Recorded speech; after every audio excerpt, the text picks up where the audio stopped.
I'd like that. But it didn't do that. It failed. And, you know, it looks great. It looks amazing.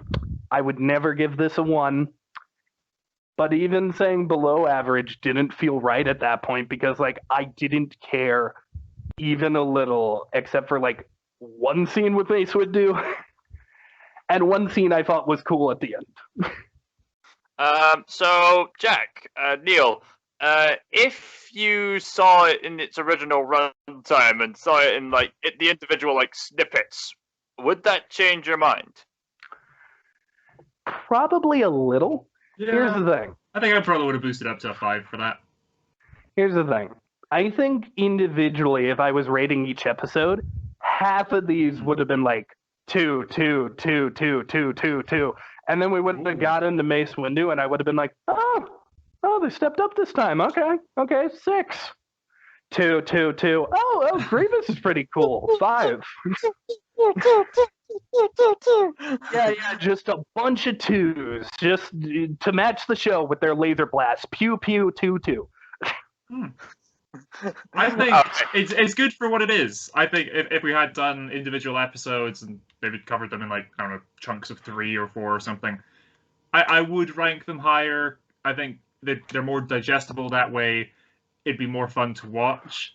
Whereas here, it is just sitting watching someone's, like, show reel of, like, yeah, here's my animation work with the Star Wars coat of paint over it, and it's cool looking at times.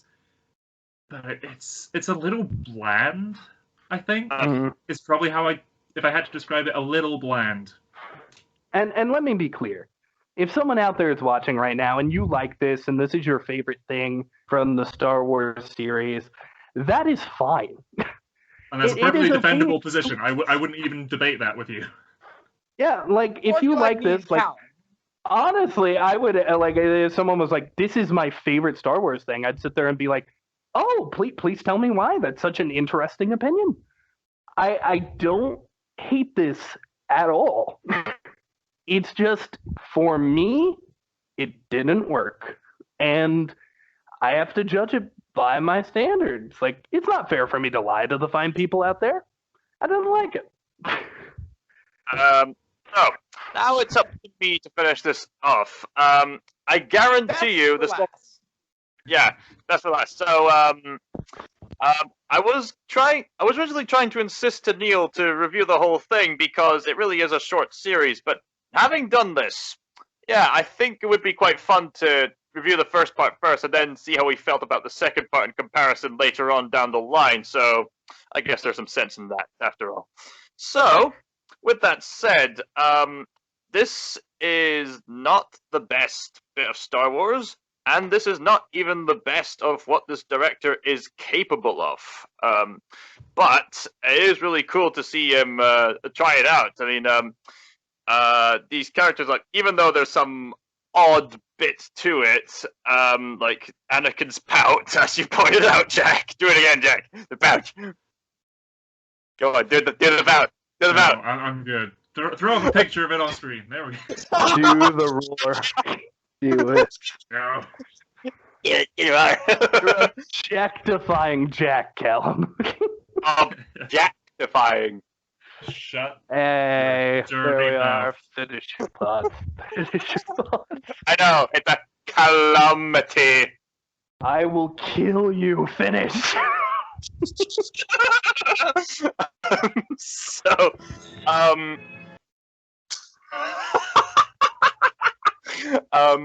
Gennedy Tartakovsky doing Star Wars. I mean, it's very, very stylized. Notice that it's very, very sharp, very almost disjointed, but still very stylized, and there's a lot of flow to it. And you'll notice, like, Gennedy's it's Samurai Jack in Star Wars. Like, you know, you take a look at that, you see, like, you know, the outstretched necks and sort of the geometric stuff. I'll even, like, bring it up here just for comparison here. Yeah, you can see it, like, how he does it. And there are some really cool action scenes here, and the second part does get better. But yeah, it can be a bit jarring just to have constant action all the time. And this is particularly odd because, again, Samurai Jack just thrived in making it slow, and I rarely see a lot of television shows that like properly take their time to immerse the viewer. When I'm watching Samurai Jack, I'm like, for some reason, it doesn't bore me, even though it should.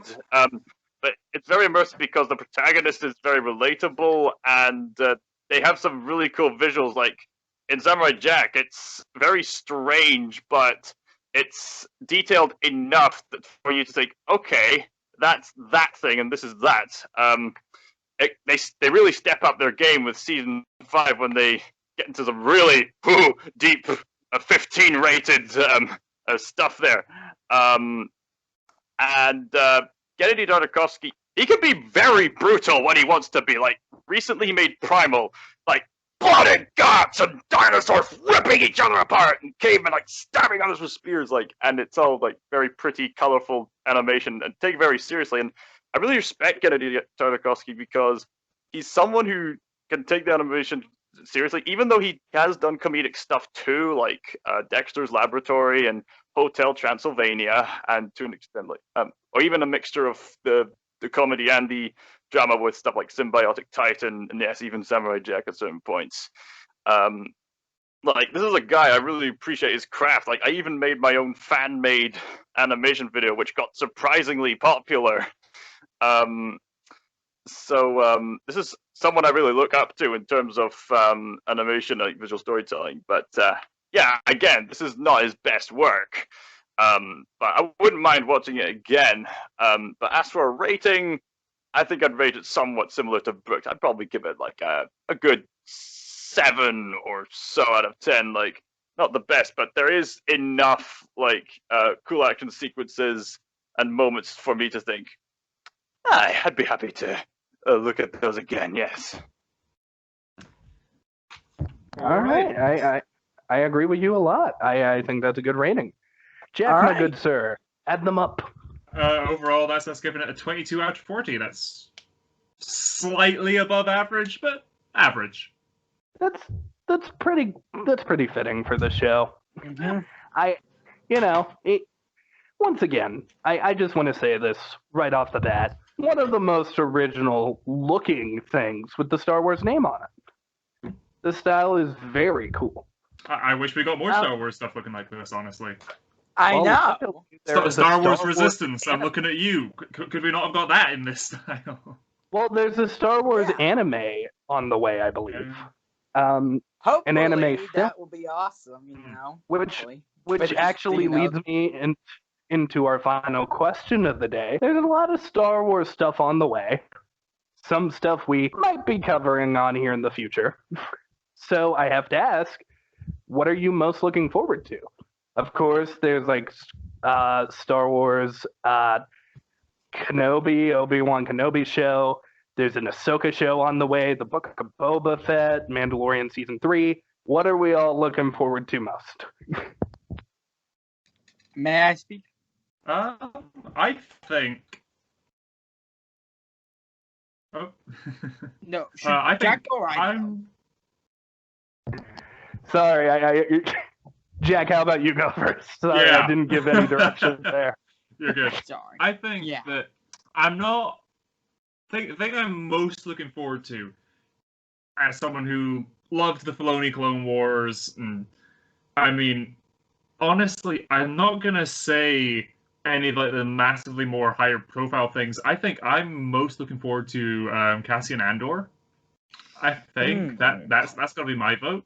Because you have your Star Wars, not Rogue Squadron, but the new film coming out that's going to be like a World War II fighter plane one that the Wonder Woman director's doing. That sounds fun. You've got Bad Batch. I am looking forward to that quite a lot, but that's basically out by the time we're recording this. That's 4 days away. Ahsoka, great. Love Ahsoka. It was cool seeing Rosario Dawson as her in Mandalorian Season 2 and everything. But I really want to know more. Rogue One is my favorite of the Disney Star Wars films. It's Of course. close. It's quite possibly one of my favorite Star Wars films, full stop. It's definitely up there. So I really want more from that time period. I'm really interested in finding out more of the. It's the Rebels era. I really like Star Wars Rebels as well. It's that era of the Empire. It's not something towards the questionable sequels. It's not High Republic stuff. It's stuff in between. We know how it starts and ultimately how it's going to end. But show us the interactions of these various characters, this more seedy underbelly.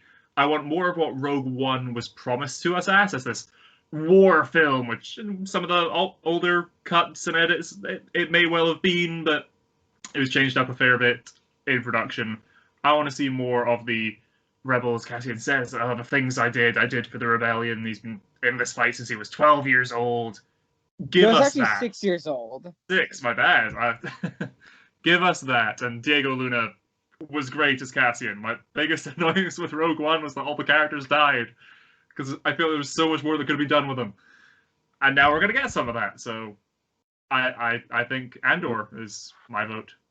I agree with you so much. Thank you for coming to my TED Talk and making me ramble about that for a few minutes. Oh, you're quite welcome. Rogue One for the longest time was my favorite too, and then like I sort of had this resurgence where it was like maybe Empire Strikes Back is my favorite because I constantly have to defend that film. But I'm with you. My only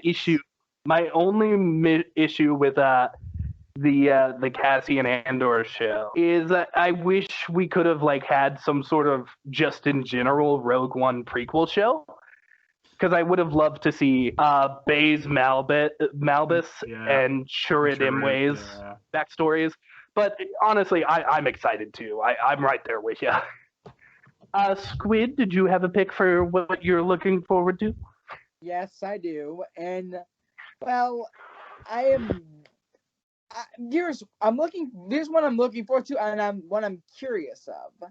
What I'm looking forward to is the Ahsoka series, of course, because I love the Clone Wars so much, and I loved Ahsoka. I want to see, and she's basically the Harley Quinn of Star Wars, basically an original animated character now to live action, and now more popular, and now more beloved, and now we're gonna see her in her own TV show.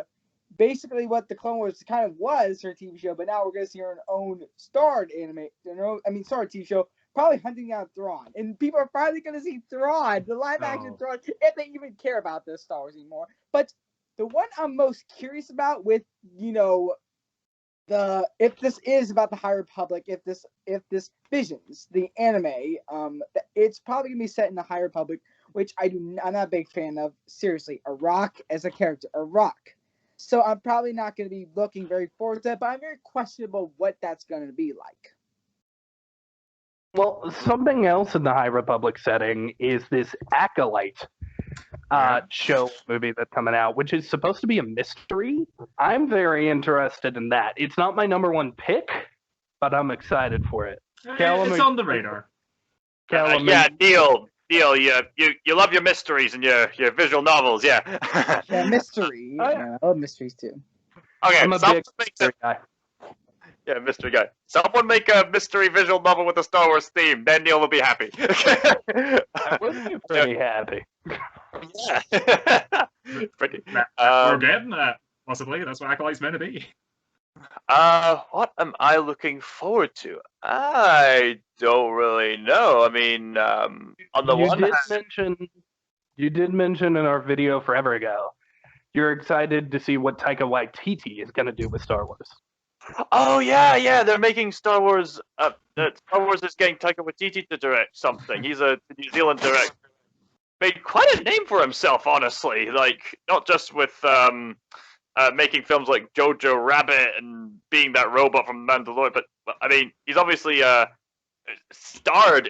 He's acted as well as directed some films. Like in Jojo Rabbit, he's literally Hitler. In Mandalorian, he's a robot that sacrificed himself. Like Christ, and his name is IG Unit. He's IG Unit. Thank you, bro. And of course, he is everyone's favorite character in Thor Ragnarok. He is Krog, and that is his mate. We're gonna get this plane and get out of here. Wanna come?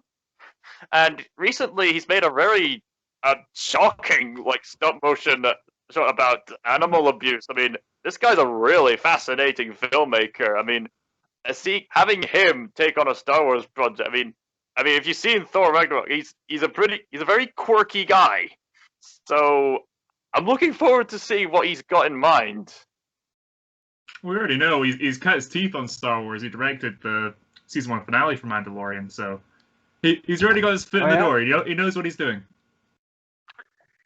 Yeah, the man's done some Star Wars, and now he's getting his own movie. And plus, like, he's done Thor Ragnarok and all of this other really good stuff. So I think we can only expect top-notch stuff from him. I agree. Pick, here's the thing.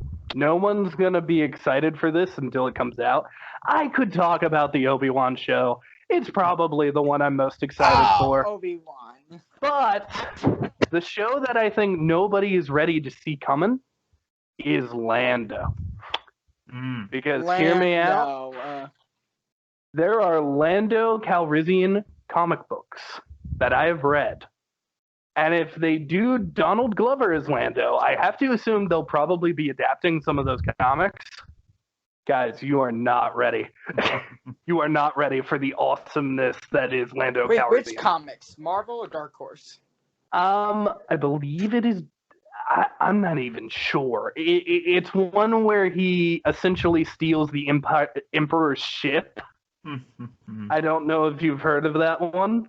Oh yeah. But Lando Calrissian is the Star Wars bad boy.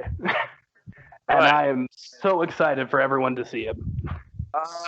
Especially if we're getting more Donald Glover. I'm 100% on board with that. All for it. Is this the first time? Is this the first time that a Star Wars story has been adapted from another format of Star Wars stories? No.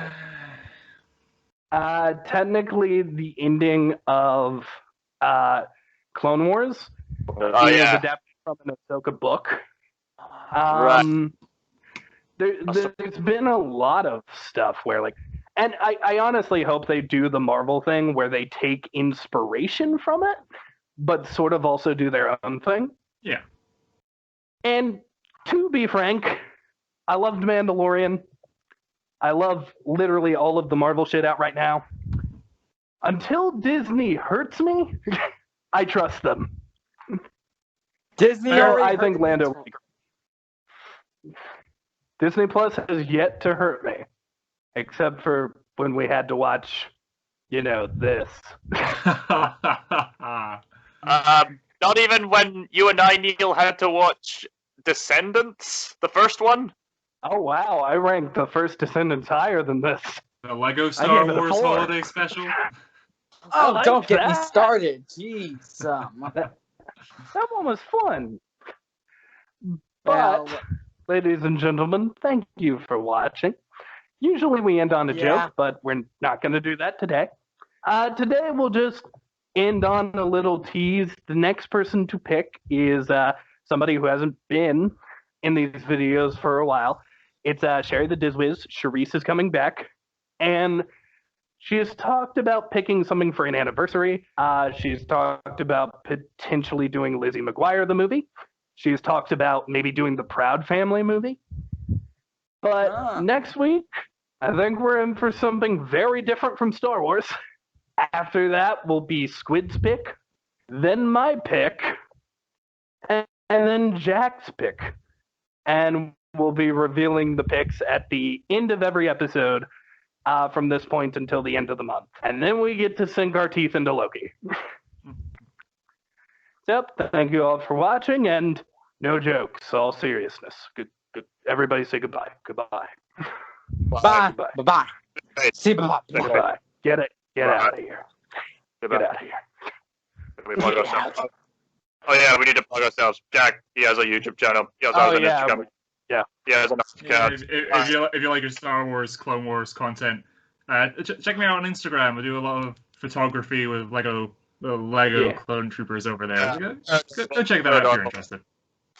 Yeah, I also have a YouTube channel. I also have an artist YouTube channel. I'm showing off my college work. I also have an artist Instagram channel. I also have a Stardust thing.